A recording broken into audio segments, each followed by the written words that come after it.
Why don't you walk us through the most salient findings of the report? Well, number one, the good news is New York is once again affirmed as the financial capital of the world. We recovered more quickly from the 2008 financial crisis and have done a better job in financial innovation and technology, the fintech world. So we're at the forefront of innovation, at the forefront of the world financial system.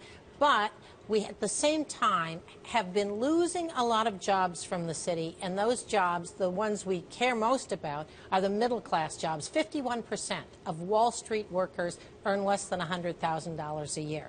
So people's stereotype of Wall Street as an elite place is missing You think of the Occupy Wall Street movement. That's right. These are not one-percenters. That most of the people that work on Wall Street live in the 5 boroughs of New York City or live in communities around the country. And those are jobs that we really need to keep in the city. Kathryn, where are those jobs going and why are these people leaving? Well, some are simply being lost to the results of regulatory and punitive restrictions that have cut the profits since the financial crisis, and therefore there are jobs that are moving to Phoenix, to Florida, to lower tax, lower cost locations from New York. Part of some of those jobs have been replaced in the compliance and risk management area because the regulatory and legal burdens are so big, but those don't add to the bottom line of the institutions. Those are jobs that... They make the institutions safer, though. They make them safer, but they cost money. So what we're concerned about is, yes, we want strong, safe institutions, but at the same time, we want to make sure that we keep our largest employers in the city and the country strong. Yes. We're spending a lot of time in Washington these days fighting over trade agreements in order to keep good jobs in this country. There are great jobs on Wall Street for average Americans. So who's your argument with ultimately? Is it with Washington or is it with the governor? Because in some cases, New York State has been subsidizing the movement of jobs away from New York City to other parts of the state, like Buffalo, for example. Well, New York State, we can't argue with. We want to keep them in New York State. But most of the jobs are not going to Buffalo. Most of the jobs are going to Florida or to Singapore or to Utah, around the country and the world. And our competition is very strong. So out of Asia, we see big efforts to make a play for the financial industry, the center of capital markets. In other places around the world, in the UK, in London, in Paris, in Frankfurt, their national governments are defending their financial hubs, trying to strengthen them, investing in their infrastructure, supporting them. Here, and in London, they've reduced their income tax rate to keep talent there.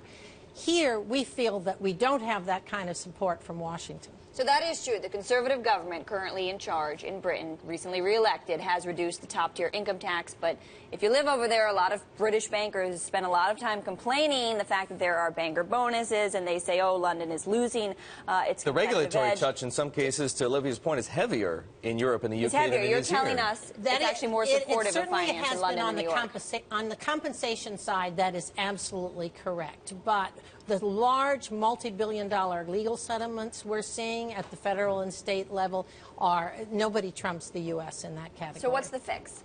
Well, the fix are a number of things. In terms of the external threats, we have to be more competitive. We have to figure out how to reduce costs, get our cost of living programs like affordable housing, stronger, better, more modern infrastructure, better airports, better immigration policies. You're telling me someone who is an administrative assistant at Citigroup is going to qualify for affordable housing? I would say absolutely. The affordable housing often goes up to 130, 140% of median income, and yes, we will see families that are working in the banking and the financial industry qualifying. So importantly, we want to create a more livable, affordable environment, and that's a real partnership with city and state government. When it comes to Washington, we need to have a less hostile political environment, one that supports this country's financial industry. Railing against big institutions puts us at a disadvantage. Our big institutions employ tens of thousands of Americans, and we have to keep it that way. Who are you talking about there, the mayor? No, in Washington? Oh, no, I thought you were... I'm really talking about the Washington regulatory attitude. No, not the president. She's speaking about Senator Warren. Senator Warren doesn't run the government. Okay, I know, but I think that's who Kathryn. I think the rhetoric and the pandering is a big problem in this country. It creates a hostile atmosphere. Wall Street's popularity has actually kept falling since the financial crisis. That was not the nadir. It's gotten worse. And we have to say that Wall Street is not a couple of elite bankers. Wall Street is hundreds of thousands of Americans. In New York City, it's over 1 million jobs. It's 60% of our private sector payroll is directly driven by the financial services industry, and it is what keeps this entire country at the front of the pack. That is incredible. 60% of our private payroll derived from financial services. Have you ever had the chance to talk to Senator Warren? Yes. And what did she say when you challenged her with these points? Well, when she was looking to get a job as head of a regulatory agency, she was quite amenable to thoughts that we had. And when she was, but since she's been senator, I haven't talked to her. The rhetoric has changed. Sounds like it's time for a new conversation. Kathryn, thank you. Good of you to join us this morning. Thank you.